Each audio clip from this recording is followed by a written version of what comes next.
And at 15, I thought I knew everything. I had my entire life planned out, a record deal with a top 10 classic, a song that I've performed 1,000 times over in my mother's living room. You see, when you're young, being grown sounds like a walk in the park, and I was so eager to stroll down this path of manhood, or adulthood if you would. So I left home early.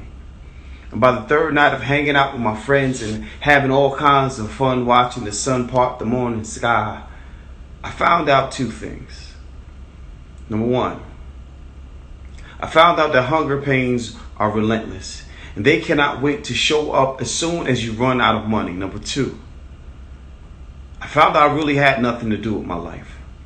Everything was a big ball of foolery, and while everyone else had a routine to follow, I had to become like a chair, sitting at an empty table hoping that dinner time found its way to answer my hunger. And I know it sounds cliche to say, but there's no place like home.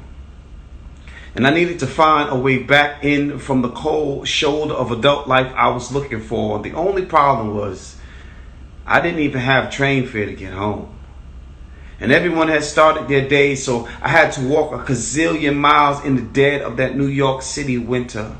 And the wind was blowing and cutting through my chafing skin, and my coat felt more like a jacket with no insulation, and it was cold enough to keep my tears, crying tears, from falling. It felt like sin. I couldn't feel my toes. My face felt like a frozen river as the wind chipped its way through my parted lips, and I was afraid to look anyone in the face. Because as they were walking by, I felt like they could see failure right in me. I felt like they could hear my stomach yelling out for a sandwich, and I thought they could see the mistakes I made, plunging into what I thought was the good old times so prematurely. And then it started to snow. And the ice began to turn my face into artwork as the weather began to love itself, and the snow piled itself atop of the sidewalk, and finally I could see my high school. And it looked a lot like safety. And it smelled like cafeteria lunch, and those French fries, man, it felt so good to think I might be able to have some French fries right now. But I've learned hunger pains aren't biased, and they care nothing about warm clothes or long walks. I've learned a few things on that day.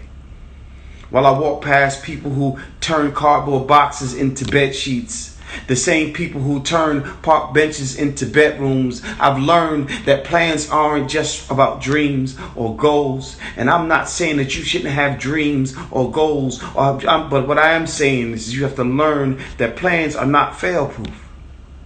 I've learned that it helps to vision things, but it doesn't mean things will play out exactly in the same fashion, and that you need to have a backup plan, and a backup plan to back up the backup plan. And I learned how powerful the mind is, and how it can change party time into a tragedy, how it can make a great idea evolve into a bad decision. And I've learned that seeing is believing, and seeing looks a lot more colorful, but sometimes believing that you don't need a plan can cost you everything if you're not prepared to weather this storm, like the one I had to walk through.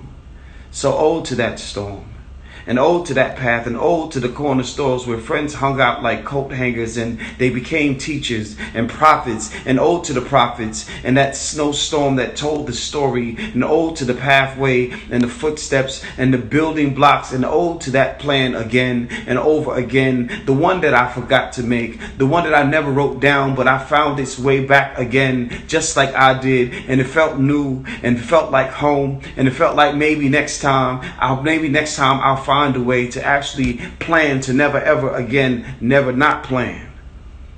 But there's so much trouble in this world, and I've been through so much of this trouble, and I promise to plan to not see this kind of trouble ever again.